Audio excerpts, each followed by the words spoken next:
പിന്നെ തിയേറ്ററിൽ ആൾക്കാർ ഇരച്ചു കയറിക്കൊണ്ടിരിക്കുകയാണ് ഈ ഒരു ഫിലിം കാണാൻ വേണ്ടിയിട്ട്. ഇപ്പോഴേ ഗംഭീര സിനിമ എന്ന് യൂട്യൂബേഴ്സ് എടുത്ത് പറഞ്ഞ് തിയേറ്ററിലേക്ക് ആൾക്കാരെ കുത്തി നിറയ്ക്കുന്ന കൽക്കി കലങ്ങിയില്ല മക്കളെ, കലങ്ങിയില്ല.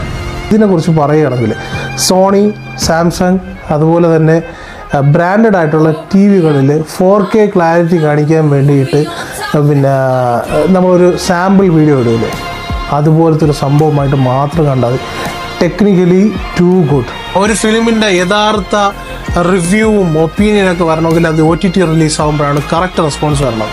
മനസ്സിലാവില്ല ഇതിൽ പ്രഭാസത്തിന് വന്നു, ആരാണ് ദുൽഖർ സൽമാൻ, കൽക്കി ആരെന്ന് പോലും അറിയാൻ വയ്യാത്ത അവസ്ഥയാണുള്ളത്. നമുക്കൊരു നറന്നണ്ടി സർബത്ത് കുടിക്കാൻ പോയാലോ? പറയേണ്ടി കിടക്കാൻ നാളെ പോയാൽ പോരെ? ഇഷ്ടം എന്തായാലും വൈകുന്നേരം കുടമാറ്റം കാണാമോ? അമ്മച്ചി പറഞ്ഞായിരുന്നു കുടം മാറ്റി മേടിക്കണമെന്ന്. കുടം മാറ്റി മേടിക്കണമെങ്കിൽ ചാല